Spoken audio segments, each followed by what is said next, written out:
자, 우리 기독교인들이 신자들이 로마서 14장을 우리가 배우면서 공부하면서 깨달아야 할 것을 깨어져야 할 것인데 그것이 바로 신앙의 흑백 논리예요. 물론 흑백 논리로 나가야 할 부분들이 많이 있습니다. 진리의 문제, 본질적인 문제에 대해서는 우리는 흑백 논리, 여긴 타협이 있을 수가 없습니다. 그래서 그런 얘기 있어요. 본질의 문제에 있어서는 비타협을, 비본질의 문제에 있어서는 타협을. 우리 다시 한번 말씀드릴까요? 본질적인 문제, 진리의 문제에 있어서는 비타협, 타협이 있을 수가 없어요. 그래서 목숨 걸고 이 진리 본질을 지키기 위해서 우리는 싸워서라도 진리의 말씀을 본질을 지켜나가야 되는 것입니다. 그러나 비본질적인 문제, 우리가 신앙생활하다 보면 비본질적인 문제가 많이 있지 않습니까? 우리가 철야기도회를 9시에 모일 것인가 8시에 모일 것인가, 오늘 식당에 점심을 배춧국을 끓일 것인가 무국을 끓일 것인가, 뭐 등등 이런 비본질적인 문제가 있지 않습니까? 이런 문제에 대해서는 서로 의논하고 타협해가지고 합치점을 만들어 나가는 것이, 이것이 바로 신앙생활이에요. 그러나 본질적인 문제에 있어서는 이렇게 타협을 해가지고 협의해서 할 문제가 아니죠. 예수님께서 내가 길이요 진리요 생명이니 나로 말미암지 않고는 아버지께로 올 자가 없다라고 말씀을 하셨어요. 예수 이름 외에는 다른 세상에 어떤 이름도 구원을 받을 만한 이름을 주신 일이 없다라고 또 말씀을 하셨습니다. 그러면은 이건 진리입니다. 이건 타협할 문제가 아니에요. 그런데 자유주의 신학계 같은 경우에는 성경 말씀을 부정하는 경우들이 많이 있어요. 아니, 예수님이 아니고도 구원을 얻을 수 있는 길이 있다. 종교다원주의 쪽으로 나가는 사람들은 그러거든요. 저들은 저들 나름대로 구원의 길이 있고, 불교는 불교 나름대로 구원의 길이 있는 것이지 꼭 굳이 예수만을 믿어야만이 구원을 받는다라고 하는 것은 이건 기독교의 독선이다. 그런 식으로 하는 것은 이건 독선이지, 불교도 인정하고 저들은 저들대로 구원받고 모슬렘은 모슬렘대로 구원의 길이 있는 것이고, 그리고 그들을 인정해 줘야 되는 것이지 존중해 줘야 되는 것이지 않느냐. 이렇게 그들의 논리대로 나가려면 제일 먼저 부정해야 될 것이 있습니다. 뭘 부정해야 돼요? 내가 길이고 진리고 나로 말미암지 않고는 아버지께로 갈 길이 없고, 구원을 받을 만한 다른 이름을 세상에 그 어떤 사람에게도 그런 이름을 준 적이 없다라고 말씀한 이 말씀, 예수님의 말씀을 부인하지 않고는 저들의 논리를 성립시킬 수가 없는 거예요. 예수 아니고도 구원 받을 수가 있다. 다른 저들 다 구원의 길이 있다. 유교는 유교대로 가보면 다 그 옥황상제 앞에 가는 그게 천국이고, 불교는 불교대로 가면 다 낙원 간다고 그러는데 그 낙원이 바로 우리가 말하는 천국이고, 다 길이 다를 뿐이지 구원이 있다라고 그들을 다 인정해 줘야 된다. 이런 말씀을 하면은 예수님보다 더 너그럽고 더 똑똑하고 더 잘난 사람들이에요. 그래서 성경을 부정하는 거잖아요. 성경을, 그래서 자유주의 신학에 제일 먼저 하는 것이 성경을 부정하는 거예요. 성경은 하나님의 말씀도 있지만은 그 속에서는 인간들이 지어낸 얘기도 있고 신화도 있고 전설도 있고 다양한 것이 모아져서 하나님의 말씀 성경이다라고 하는데, 그러나 우리는 뭐라고 어떻게 생각합니까? 성경은 이거는 진리의 말씀이고 1.1핵도 감할 수도 없고 더할 수도 없는 진리의 말씀이고 타협할 수 없는 하나님의 말씀이다. 여러분 동의하십니까? 우리는 그걸 믿습니다.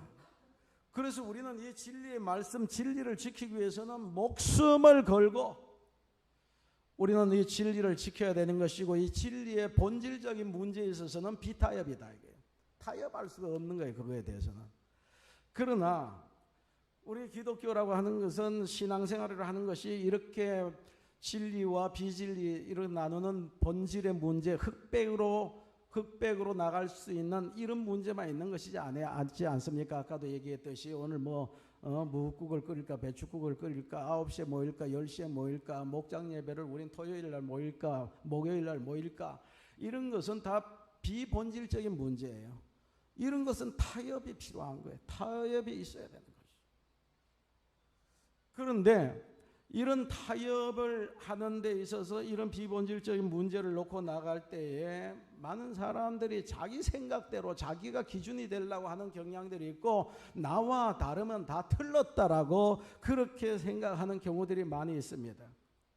그래서 오늘 사도 바울은 로마서 14장을 통해서 우리에게 그런 진리의 문제, 본질의 문제에 대해서는 우리가 목숨 걸어야지만 그 외의 문제에 있어서는 우리가 남을 그렇게 함부로 판단하고 비판하고 정죄하고 심판하고 해서는 안 된다.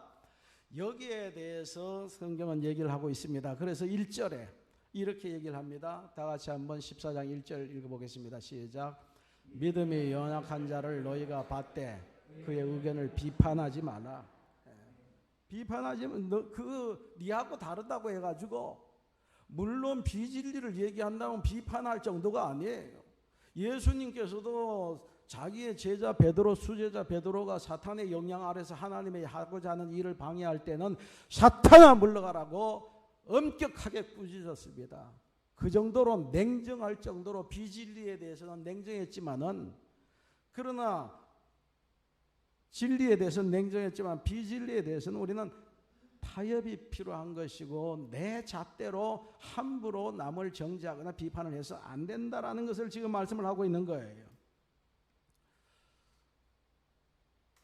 아직도 처음 나와가지고 신앙의 기독교에 대한 가치관이 형성이 되지 않았고, 아직도 믿음이 성숙하지 못했고, 아직도 어떤 다른 견해를 가지고 있는 그런 세상적인 사고 견해가 아직도 남아 있어서 다른 얘기를 할 때에 우리는 기다려줄 필요가 있는 것이고, 또 이해할 필요가 있는 것이고, 내 잣대로만 들이밀어서는 안 된다는 얘기예요. 한 예를 드는 거예요, 사도 바울이. 그래서 예를 2절로 3절에 이렇게 얘기를 합니다. 2절부터 3절까지 다 같이 읽어봅니다. 시작. 어떤 사람은 모든 것을 먹을 만한 믿음이 있고 믿음이 연약한 자는 채소만 먹느니라. 먹는 자는 먹지 않은 자를 없인 여기지 말고 먹지 않은 자는 먹는 자를 비판하지 말라.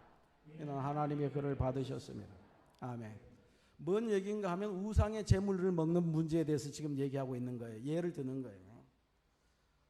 우상의 제물, 어떤 사람은 고기를 먹고, 자, 우상에 바쳐진 제물, 이게 옛날에는 우상들이 엄청나게 많이, 그리스 또 로마 시대에는 그 올림피스 산을 중심으로 해서 12신이 있을 뿐만 아니라 12신 뭐 제우스 신을 중심으로 해서 헤라 신이라든가 포세이돈이라든가 뭐 아프로디테, 영어식으로는 비너스 등등 뭐 수많은 12신을 중심으로 해서 수많은 신들이 있잖아. 수백 수천 수만의 신들이 있어요.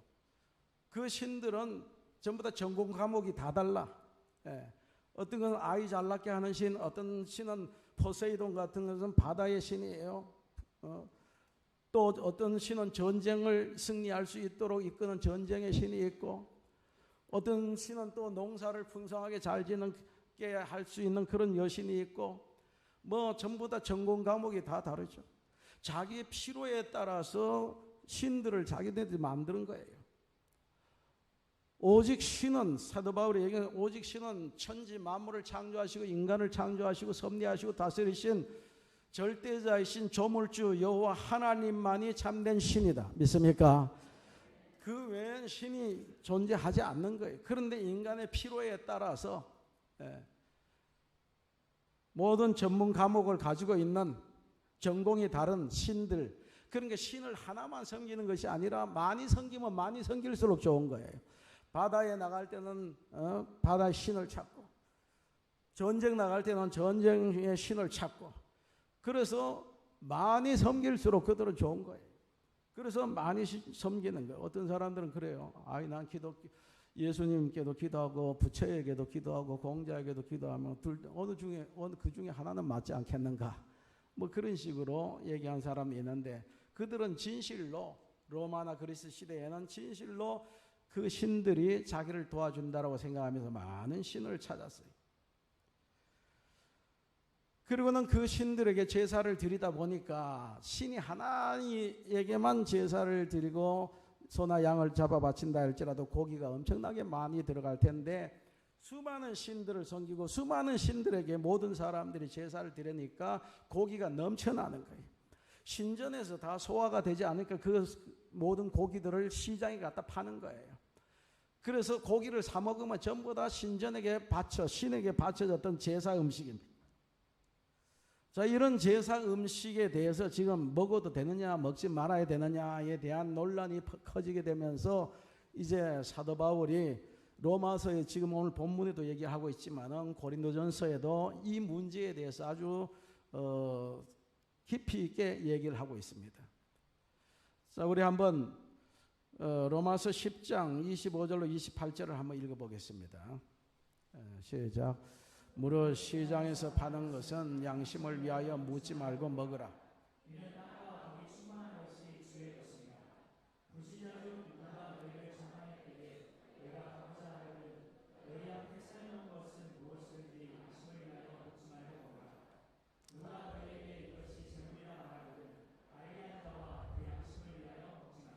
아멘. 자, 고린도 교회에 우상의 제물에게 바쳐졌던 그 제물을 먹어도 된다라는 파와 먹지 말아야 된다는 파 두 갈래로 교회가 갈라지게 생겼는데, 그래서 사도 바울이 여기에 대해서 정리를 해주는 것입니다. 우상이라고 하는 것은 존재하지 않는다. 우상 신이라고 하는 것은 우상은 존재하지만 신은 존재하지 않는 것이다. 신은 오직 조물주 한 분만이 계시는 것이고, 자기의 필요에 따라 인간들이 신을 만들어 놓고 그 앞에 제물을 드리는데, 제물을 드렸다고 해서 있지도 않는 신이 그 제물을 와서 먹겠느냐. 모든 음식은 여호와 하나님, 천지를 창조하신 조물주 하나님께서 우리에게 주신 것이기 때문에 감사함으로 먹으면 죄될 것이 없는 것이다. 동의하십니까? 있지도 않는 신에게 바쳤다 해서 그 있지도 않는 신이 와서 그 음식에다가 병균을 묻혀 놨겠어요? 침을 발라 놨겠어요? 그러니 사도 바울은 그거 하나님이 주신 음식이지 실제로 너희들이 부르는 신은 존재하지도 않는다. 그러니까 묻지 말고 그냥 시장에 고기 있으면 사서 먹어라. 감사하고 먹어라. 그러나 누가 와가지고 김지사가 목사님 이거 우상에게 바쳐졌던 제물입니다 라고 얘기하면 먹지 말라. 그런 얘기를 하고 있어요. 그 얘기를 할 때는 그 사람은 우상과 연관이 됐거나 아니면 우상을 멀리해서 우상의 음식을 먹어서는 안 된다라는 생각을 하거나 그런 생각을 하고 있을 거 아니에요. 그러니까 그 사람을 생각해서 먹지 말아라. 먹어도 되지만은 그 사람 생각해서 먹지 말라. 눈 감고 아웅인가 그렇게 생각될 수 있지만은 여기에 대해서 더 많은 얘기를 합니다. 고린도전서 8장 4절로 6절 한번 읽어보겠습니다. 다 같이 시작. 그러므로 우상의 제물을 먹는 일에 대하여는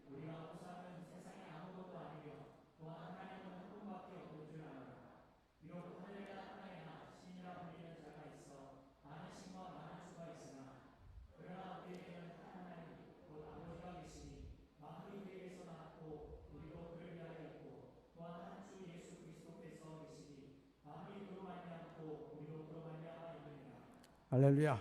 여러분 믿습니까? 이 사실을? 하늘에도 땅에도 바다에도 많은 신들이 있고 많은 주가 있다는 이 말은 인간들이 많은 신을 만들었고 많은 주를 만들고 부르짖고 있지만은 실제로는 존재하지 않고 오직 진짜 실제로 존재하는 신은 천지 만물을 창조하신 여호와 하나님만이 진정한 우리의 창조 주시고 조물 주시고 신일 뿐이시다. 믿습니까? 지금 그 얘기를 하는 거예요. 그러니까 그런 있지도 않는 우상에게 바쳤다고 해가지고 그 음식이 더러워지는 것도 아니고 귀신이 와가지고 먹고 간 것도 아니니까 하나님이 주신 음식으로 생각하고 먹으면 된다 이거예요. 그러나 고전 8장 9절로 10절을 한번 읽어보겠습니다. 다 같이 시작. 그런즉 너의 자유가 믿음이 약한 자들에 걸려 넘어지게 하는 것이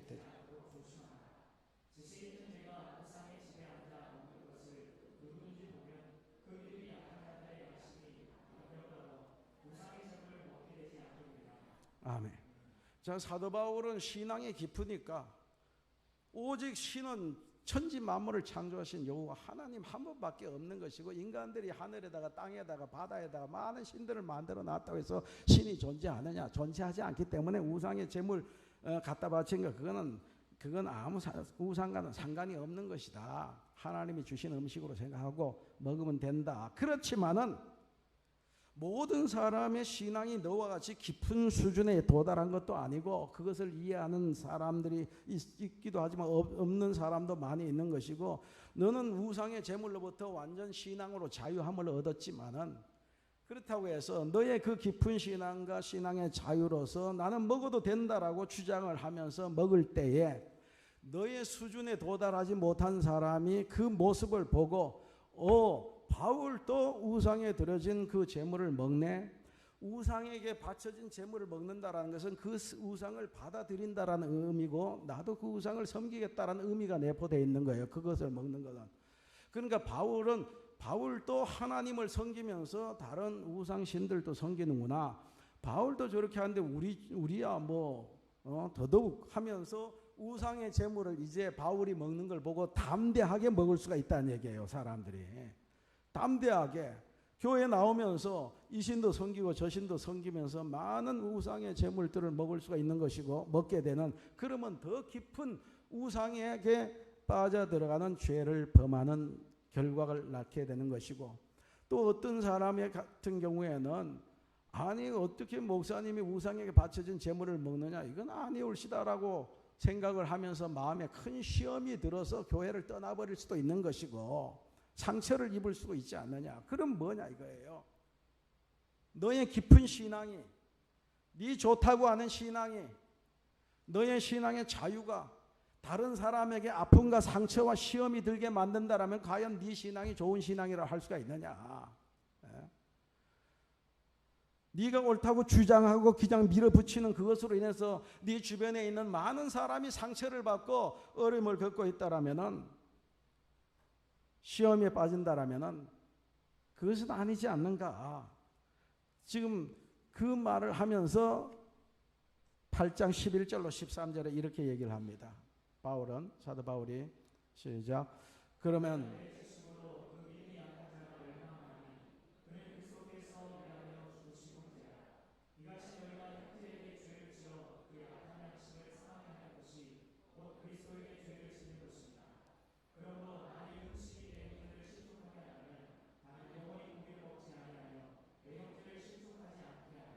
아멘. 나는 먹어도 된다라는 그런 신앙을 가지고 있고, 그것이 또 합당하고 옳은 신앙이에요. 그러나 내가 옳다고 또 사실 맞는 것이고, 그렇다고 해서 그 신앙에 도달하지 못한 사람들이 그 모습을 보고 마음의 상처를 입으면 어떻게 되겠냐, 실족하게 된다라면은 내 그 깊은 신앙이 오히려 상처를 주고 시험에 들게 해서 되겠느냐. 그렇기 때문에 나는 저들의, 만약에 나를 이해하지 못하는 사람이 단 한 사람이라도 있다라면, 나의 그 우상의 제물을 먹는 그 모습을 보고 사람들이 시험에 빠진다라면, 나는 영원토록 고기를 먹지 않겠다. 고기를 먹지 않겠다라는 것은 우상의 제물을 먹지 않겠다라는 얘기입니다. 영원토록 먹지 않겠다. 내가 내 이웃과 형제를 생각해서 먹어도 그건 상관이 없는 것이다라는 것을 사도 바울이 알아요. 그럼에도 불구하고 저 연약한 자들을 생각해서 나는 고기를 먹지 않겠다. 고린도전서 10장 23절로 24절 한번 읽어보겠습니다. 다 같이 시작. 모든 것이 가하나 모든 것이 유익한 것이 아니요 모든 것이 가하나 모든 것이 덕을 세우는 것이 아니니 누구든지 자기의 유익을 구하지 말고 남의 유익을 구하라. 아멘. 자, 그래서 결론의 얘기입니다. 우상의 제물을 먹어도 되느냐 안 먹지 말아야 되느냐, 이 문제에 대한 논쟁이 많은데 먹어도 된다 이거예요. 그러나 그렇다고 해서 막 그냥 옳다고 해서 앞뒤 가리지 않고 먹냐, 그렇지 않다. 중요한 것은 내가 먹어도 되지만은 가하지만은, 그러나 내 주변의 사람들이 거기에 대해서 그것을 보고 시험에 빠진다라면은 그것이 오히려 내 옳은 것으로 인해서 다른 사람을 실족하게 해서 되겠느냐. 그러므로 나는 영원토록 고기를 먹지 않겠다. 중요한 것은 네 이웃에게 덕을 끼치냐, 네가 옳다고 주장하는 그 주장으로 인해서 정말로 네 이웃에게 유익을 끼치느냐, 덕을 끼치느냐, 이거 먼저 생각을 해라, 이 말씀이에요. 그의 유익을 위해서, 이웃의 형제의 유익을 위해서, 덕을 위해서라면은 네가 얼마든지 주장할 수 있는 옳음, 그것도 때로는 희생해야 된다. 희생해야 된다. 지금 그 말씀을 지금 사도 바울이 얘기를 하면서 본문으로 다시 돌아와서 로마서 14장 3절로 우리 다 같이 한번 읽어보겠습니다. 다 같이 시작. 먹는 자는 먹지 않은 자를 없이 말고 먹지 않은 자. 예. 하나님께서 그를 받아서 하나님의 자녀로 삼아 주셨는데 네가 왜 먹느냐 안 먹느냐 이런 문제를 갖다가 정죄하고 비판하고 이렇게 해서 되겠냐, 또 남을 실족시키고 먹느냐 안 먹느냐 이것은 진리의 본질의 문제가 아니라 비본질의 문제인데 이 비본질의 문제를 갖다가 우겨대면서 네가 옳다고 주장해가지고 많은 사람들에게 실족하고 상처와 아픔을 줘서 되겠느냐. 그 네가 상처 주는 그 사람이 누구냐? 예수님께서 십자가에 달려 죽으시면서까지 사랑한, 그래서 하나님 자녀 삼은 하나님의 자녀가 아니냐. 하나님이 그렇게도 사랑하는 그를 네가 먹는 문제로 해서 감히 실족시켜서 되겠느냐. 그 말을 하고 있어요. 그래서 로마서 14장 10절 13절 한번 읽어보겠습니다. 시작. 내가 어찌하여 내 형제를 비판하느냐.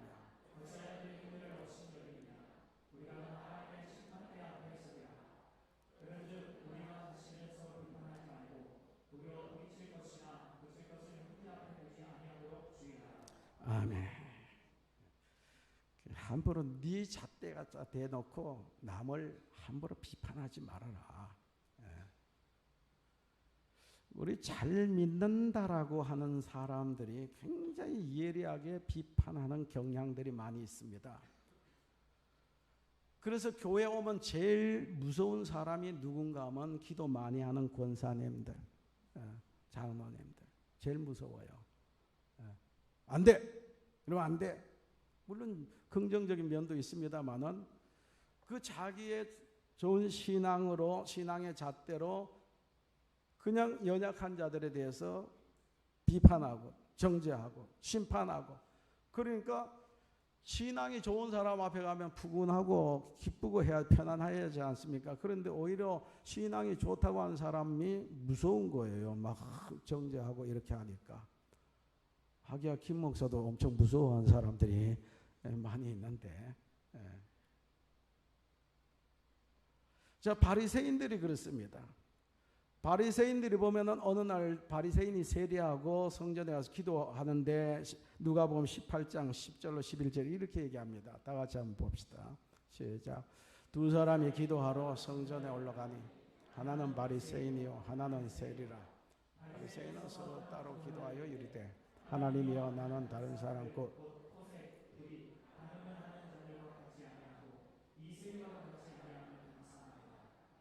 아멘. 바리새인은 여기 보면 강조하는 게 따로라고 해요. 따로. 세리하고 따로 서서 하나님 저 불의하고 토색질하고 하는 저 세리와 같지 않음을 나는 참 하나님 감사합니다.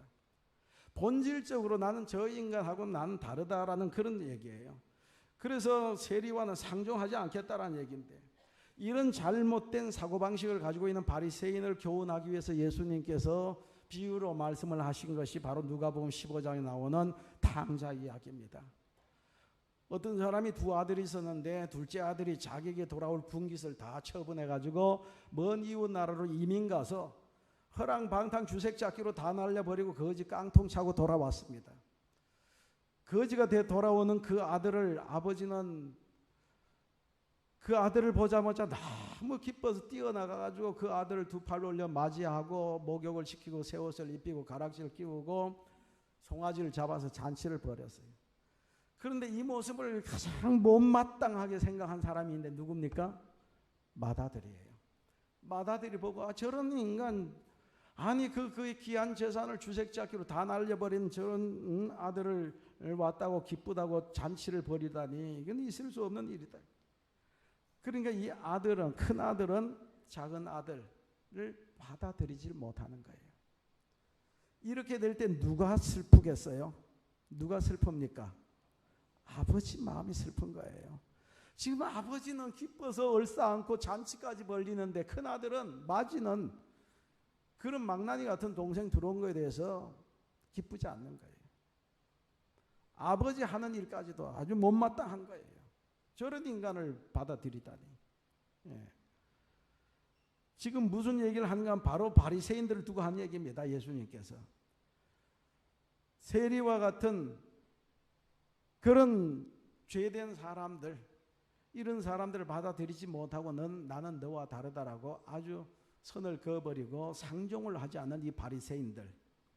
오늘 이런 사람들이 교회 안에 많이 있지 않습니까?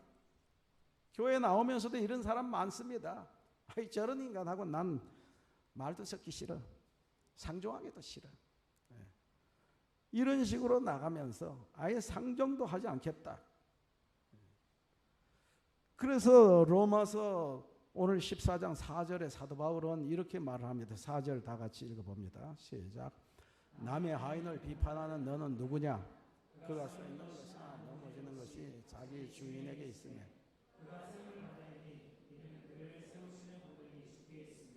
아멘. 남의 하인이 넘어졌든지 자빠졌든지 왜 네가 난리냐? 에? 넘어졌다면 그 주인이 달려와서 이렇게 세울 것이고 상처가 났다면 주인이 와서 치료해 줄 것인데 네가 왜 떠들고 난리냐? 혹 그가 넘어졌다 할지라도 실수했다 할지라도 그가 실패했다 할지라도 그가 어떤 큰 일을 당해 낭패를 당했다 할지라도 그 모든 것을 합력해서 하나님께서는 우리를 더 온전하게 만들고 더 성숙한 인간으로 만드시고자 하시는 우리가 이해할 수 없는 하나님의 오묘하신 섭리와 뜻이 그 속에 포함이 되어 있는데 우리는 그가 넘어졌다고 해서 함부로 욕하고 비판해서 되겠느냐?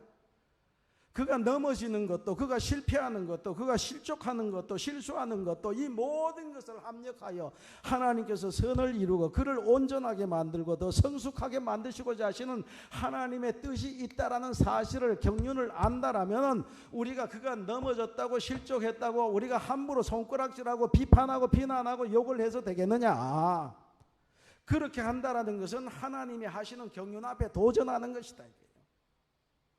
동의하십니까? 왜 주인이 있는데 네가 함부로 심판하고 네가 왜 함부로 정죄하고 비판하고 난리냐? 너나 잘하세요. 그 말씀이에요. 이 말씀이에요. 네나 잘해라. 왜 남이 하는 일에 대해서 콕 나와라 판 나와라 하면서 그러느냐? 그러니 함부로 네 잣대 들이대고 비판하지 말라. 예수님께서도 말씀하셨어요. 우리 다 같이 마태복음 7장 1절로 5절 다 같이 한번 읽어보겠습니다. 시작. 비판을 받지 아니하려거든 비판하지 말라. 너희가 비판하는 그 비판으로 너희가 비판을 받을 것이요 너희가 헤아리는 그 헤아림으로 너희가 헤아림.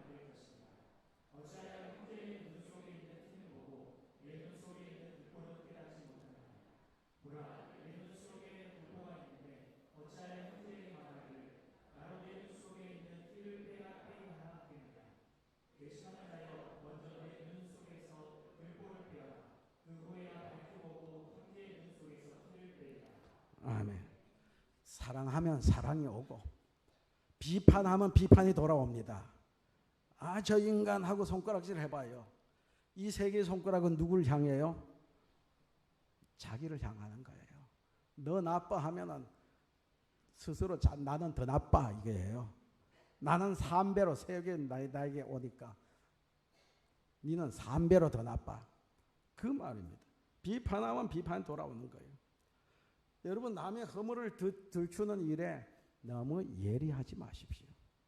남의 눈에 티끌을 보면서 자기 눈에 들보는 보지 못하고 티끌 있는 사람을 비판한다고 예수님께서 질책하지 않습니까?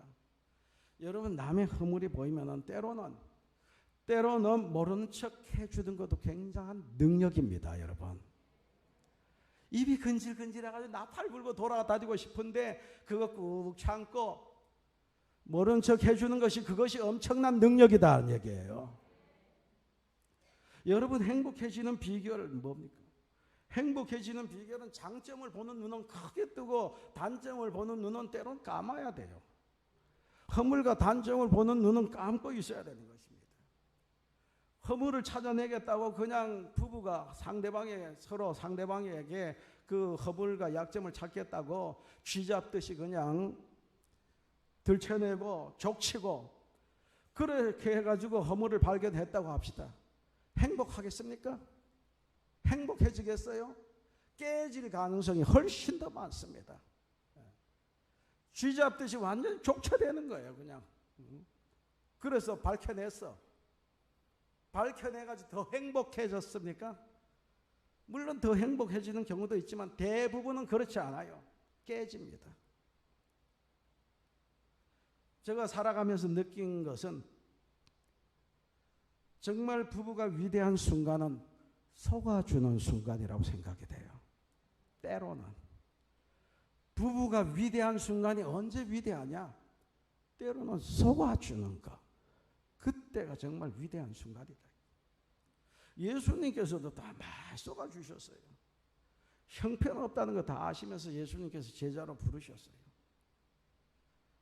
한 제자를 향해서 형편없는 사람이 너 형편없어? 라고 얘기하지 않고 너 참 진실해. 내가 무화과 나무 있을 때 내가 다 알아봤다. 참 넌 진실하다. 베드로를 향해서는 베드로가 물 위에 던지면은 물 위에 둥둥 뜰 것 같은 서프너치도 안 되는 그런 퍼석돌과 같은 그런 인간 베드로를 향해서 하시는 말씀이 너는 반석이야. 육중한 바위 덩어리와 같은 인간이야. 앞으로 큰 사람이 될 거야. 위대한 사람이 될 거야. 이렇게 해주셨어요. 예수님의 이 따뜻함, 이 예수님의 이 속아주는 것, 예수님의 이 사랑이 결국에는 그 세리와 장기와 그리고 또 갈릴리의 무식쟁이들을 위대한 예수 그리스도의 제자로 만든 줄로 믿으시기 바랍니다. 속아줬어요. 눈 감아줬어요. 사랑으로. 우리 한국 교회에 지금 병폐는 뭔가 하면 참 능력 위주로만 자꾸 능력이 나쁘다는 얘기는 아닙니다. 그 오해하지 마십시오. 우리 여러분 다 능력 받으시기를 주의 이름으로 축원합니다. 그러나 신앙의 핵심이 능력이 아닙니다. 신앙의 핵심은 사랑이에요. 그런데 능력 위주로 자꾸 나가다 보니까 누가 능력이 더 있느냐 이 경쟁을 하는 거예요. 그래서 누가 더 큰 교회로 만드냐, 누가 더 많이 모이게 만드냐, 누가 더 헌금 많이 나오게 만드냐, 누가 더 부자 되고 더 잘 살게 되느냐, 이런 경쟁을 하는 거예요. 이런 경쟁을 자꾸 하다 보니까 점점 이웃에 대해서 경쟁심이 유발되게 되는 것이고, 이웃 교회에 대해서 비난하게 되는 것이고, 비판하게 되는 것이고, 심지어는 막 별소리 다 하게 되는 것이고, 이 한국 교회가 갈기갈기 다 찢어지잖아요. 능력이 중심이 아니라 사랑이 중심이 되어야 될 줄로 믿으시기 바랍니다. 그래서 고린도전서 13장에 예수님 사도 바울이 고린도전서 13장 한 무슨 장이에요? 사랑장입니다. 사랑은 능력이 아니다라는 것부터 시작하는 거예요. 우리 다 같이 한번 고린도전서 13장 1절로 3절 한번 읽어보겠습니다. 다 같이 읽어봅니다. 시작. 내가 사람이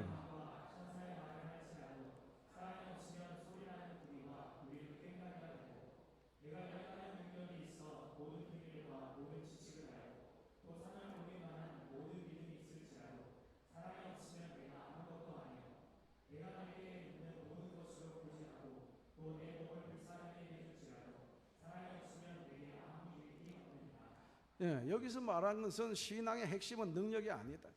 사랑이다. 신앙의 핵심은 사랑이다. 그런데 사랑이 아닌 것이 무엇이냐부터 먼저 밝히고 나가는 거예요. 방언을 하고 천사의 말을 하는 능력이 있다 할지라도, 지식을 통달하는 능력, 산을 옮길 만한 그런 믿음의 어떤 능력, 또 기둥뿌리를 뽑아가지고 다 구제하고 내 몸을 불사르게 내어주는 엄청난 능력, 이거 있다 할지라도 사랑이 없으면 꽝이다. 이게 사랑이 아니다. 그럼 사랑이 뭐냐? 사랑은 남을 배려해 주는 것이고, 사랑은 남의 유익을 생각하는 것이고, 사랑은 오래 참아주는 것이고 온유하게 대하는 것이고 시기하고 질투하지 않는 것이고 자기의 유익을 굳지 아니하고 모든 것을 참아주고 모든 것을 믿어주고 모든 것을 바라고 기대하는 거예요. 포기하지 않고 끝까지 기대해주고. 그러니까 사랑의 주체는 바로 상대방이에요. 나의 어떤 이익과 유익을 구하기 위해서 눈에 불을 켜는 것이 아니라 상대방을 어떻게 하면 유익하게 해줄까? 상대방을 배려하고 상대방의 유익을 구하는 것, 이것이 사랑인 줄로 여러분 믿으시기 바랍니다. 이것이 바로 신앙의 핵심이다 얘기예요.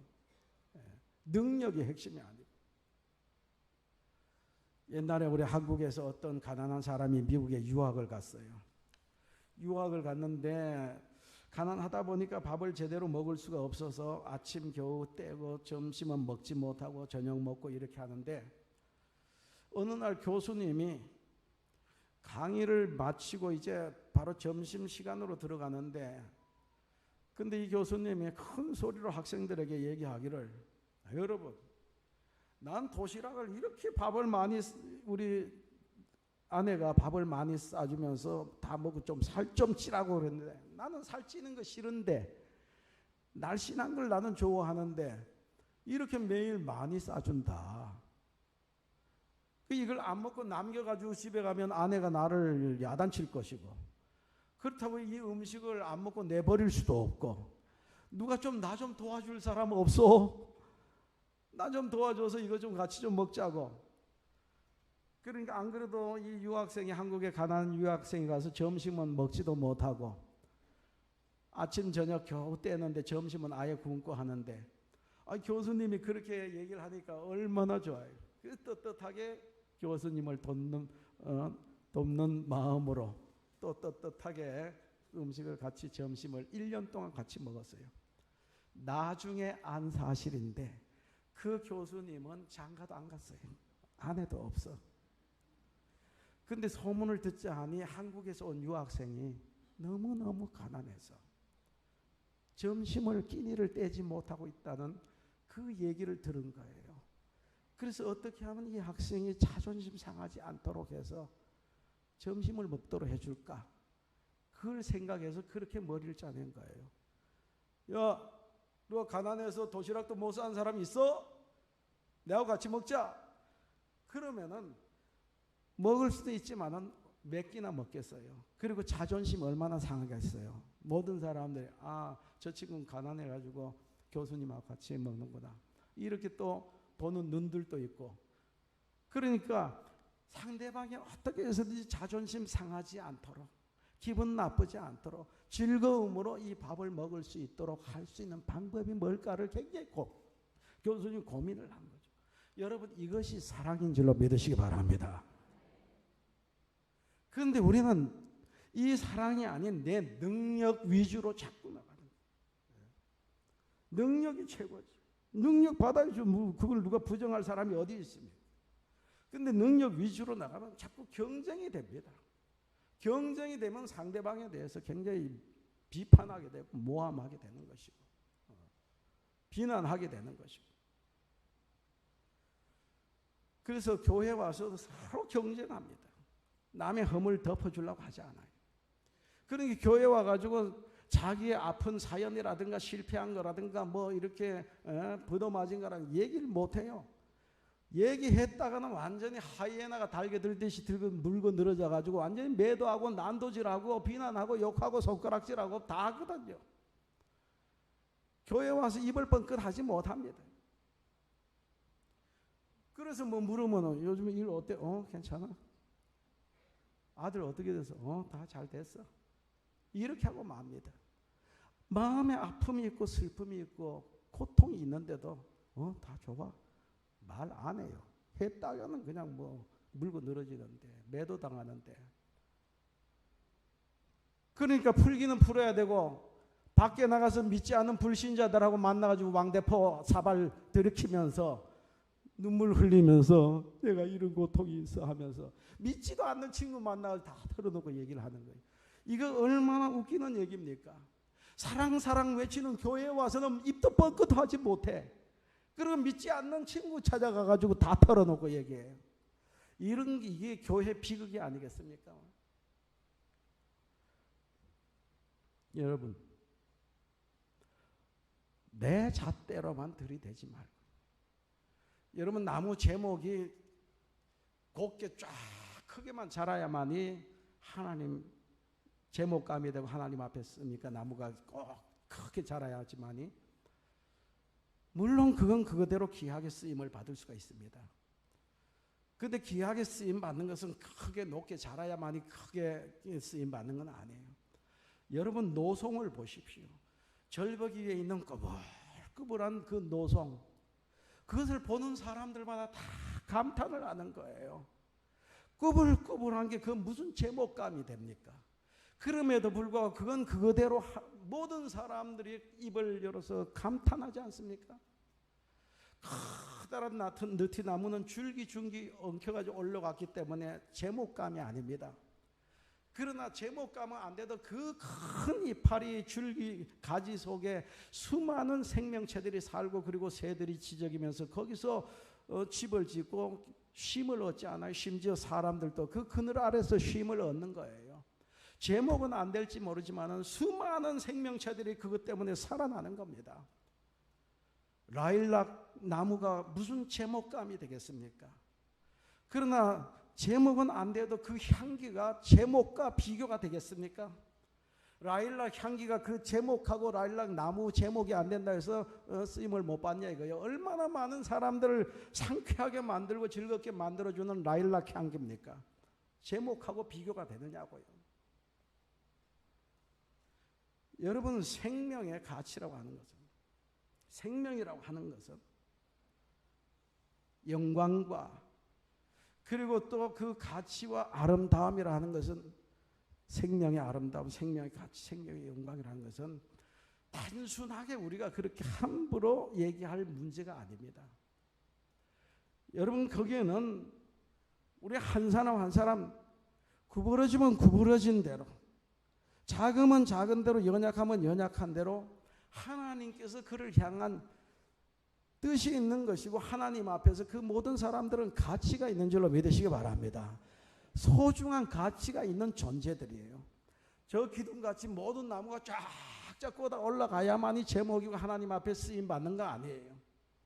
꾸불꾸불하면 꾸불꾸불한 대로, 키가 안 자라고 나지막하면 나지막한 대로, 가늘면 가는 대로 하나님께서 그를 통해서 영광을 받으시고 그를 통해서 이루시고자 하신 뜻이기 때문에 함부로 내 기준으로 내 잣대로 이게 옳다 나쁘다고 판단하는 것은, 이것은 하나님의 앞에 죄를 짓는 것이고 하나님에 대한 도전입니다.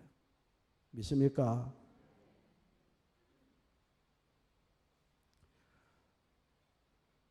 하나님께서는 한 사람 한 사람을 다듬고 만들어서 소중하고 완벽하고 온전한 그런 인간으로 만들고자 하시는 하나님의 뜻 가운데, 죄도 없는 사람을 풀무불과 같은 연단 속에 집어넣어가지고 정금과 같이 빛나도록 만드시고자 하시는 그런 과정이 필요한 것이고, 하나님이 하신 그 과정을 바라보면서 아, 저 인간이 뭔 죄를 지었구나, 그러니 저렇게 고통을 당하지라고 비판하고 우리가 정죄한다면 하나님 앞에 얼마나 죄송한 일을 하는 것이냐 이거예요.